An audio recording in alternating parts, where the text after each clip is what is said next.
Creatine is the most researched sports supplement in history, with over 500 peer-reviewed studies. Most people know it builds muscle.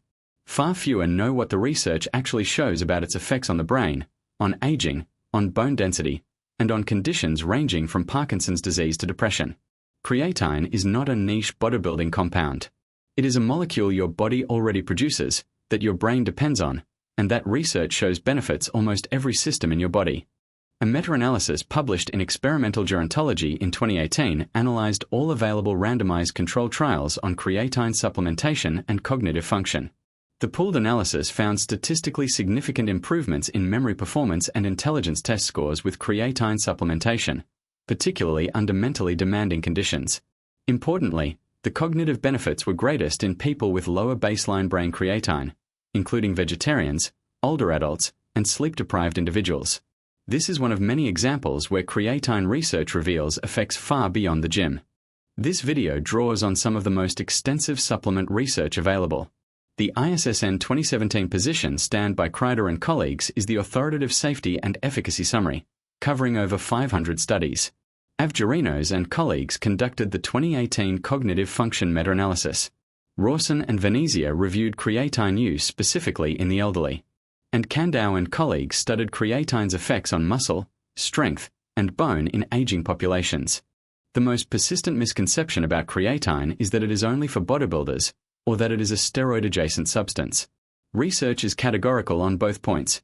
Creatine is not a steroid and shares no mechanism with anabolic steroids. It is an amino acid derivative naturally produced in your liver, kidneys, and pancreas. Every cell in your body uses creatine for energy. Many people operate with chronically low creatine availability, particularly in the brain. Vegetarians and vegans have approximately 35 to 40% lower muscle creatine stores than meat eaters, because dietary creatine comes almost exclusively from red meat and fish. The brain produces its own creatine, but this production may be insufficient under stress, sleep deprivation, or cognitive demands. Research shows that supplemental creatine raises brain phosphocreatine levels measurably, improving the speed of cellular energy regeneration precisely when the brain needs. Research reveals a striking difference between people with adequate versus low creatine status across multiple body systems. Beyond muscle, creatine affects brain energy metabolism, bone density signaling, mitochondrial function, and inflammatory response. Studies show that creatine supplementation alongside resistance training in older adults produces significantly greater lean mass preservation, greater improvements in bone density markers, and superior cognitive test performance compared to training alone or compared to younger adults not supplementing. The difference is measurable across multiple organ systems simultaneously. The ISSN position stand synthesized over 500 peer-reviewed studies on creatine and concluded unequivocally that creatine monohydrate is the most effective and safe nutritional supplement for improving exercise capacity and muscle mass. Importantly, the review noted no serious adverse effects in long-term studies of up to 5 years. The document also highlighted emerging evidence for cognitive benefits, neuroprotection, and potential therapeutic applications in neurodegenerative conditions. The mechanism behind creatine's cognitive benefits is the same as its muscular benefits: phosphocreatine availability for rapid ATP regeneration. The brain is metabolically expensive. It consumes approximately 20% of your body's energy at rest. During intense cognitive work, localized brain regions can briefly exhaust their ATP supply, creating what research describes as energy-limited cognitive performance. Phosphocreatine serves as the immediate backup energy currency, allowing continued high-intensity cognitive work without the performance bottleneck that occurs when local ATP.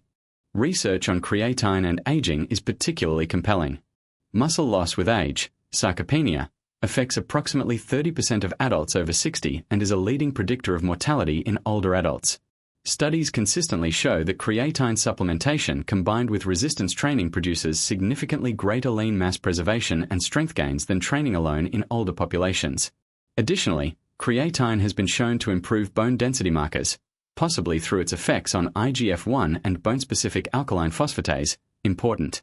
Emerging research is examining creatine's potential in neurological conditions with promising early results. Studies in Parkinson's disease patients show that creatine may slow dopaminergic neuron deterioration, though large Phase 3 trials have yielded mixed results requiring further investigation. Research in depression shows creatine may accelerate antidepressant response when combined with medication. And studies in traumatic brain injury populations show creatine supplementation reduces the severity of cellular injury markers. The research framework for creatine use is clear and practical. For physical performance and muscle, the most established application, creatine monohydrate at 3 to 5 grams daily is the universally supported protocol. No loading phase is required for most people. It simply takes longer to reach full stores. For cognitive applications, particularly in vegetarians, older adults, or under sleep deprivation, the same dose applies, with cognitive benefits emerging in 2 to 4 weeks. The timeline of creatine's documented effects follows a predictable pattern. In the first week with a loading protocol, 20 grams daily divided in 4 doses, phosphocreatine stores saturate rapidly. Without loading, saturation takes 3 to 4 weeks at 5 grams daily. Physical strength improvements are noticeable within 2 to 4 weeks. Cognitive improvements in memory tests appear in 2 to 4 weeks in studies. Research supports a very straightforward creatine protocol. By creatine monohydrate, not fancier, more expensive variants. Studies show monohydrate is equivalent or superior to all other forms. Take 3 to 5 grams daily, mixed in water, juice, or a protein shake. Timing does not matter significantly, consistency does. If you are a vegetarian or vegan, the cognitive and physical benefits will be more pronounced than for meat eaters. The research logic for creatine beyond muscle is clear. If you are a vegetarian and experience brain fog or mental fatigue, then low brain creatine may be a contributing factor.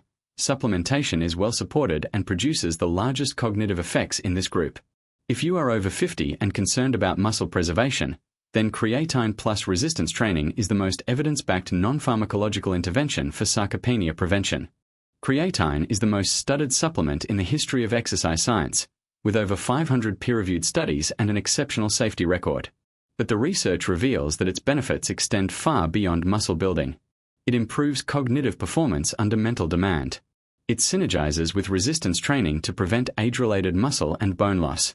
It shows promising neuroprotective properties in neurological research. It is a natural molecule your own body produces and every cell in your body uses. Creatine is one of the few supplements where the evidence is so strong and the safety record so clean that the research speaks for itself. Whether you are a vegetarian wanting to improve mental performance, an older adult wanting to preserve muscle and bone, or anyone wanting better cognitive function under stress, the evidence supports creatine monohydrate at 3 to 5 grams daily. Start with what the research shows. Let the biology do the work.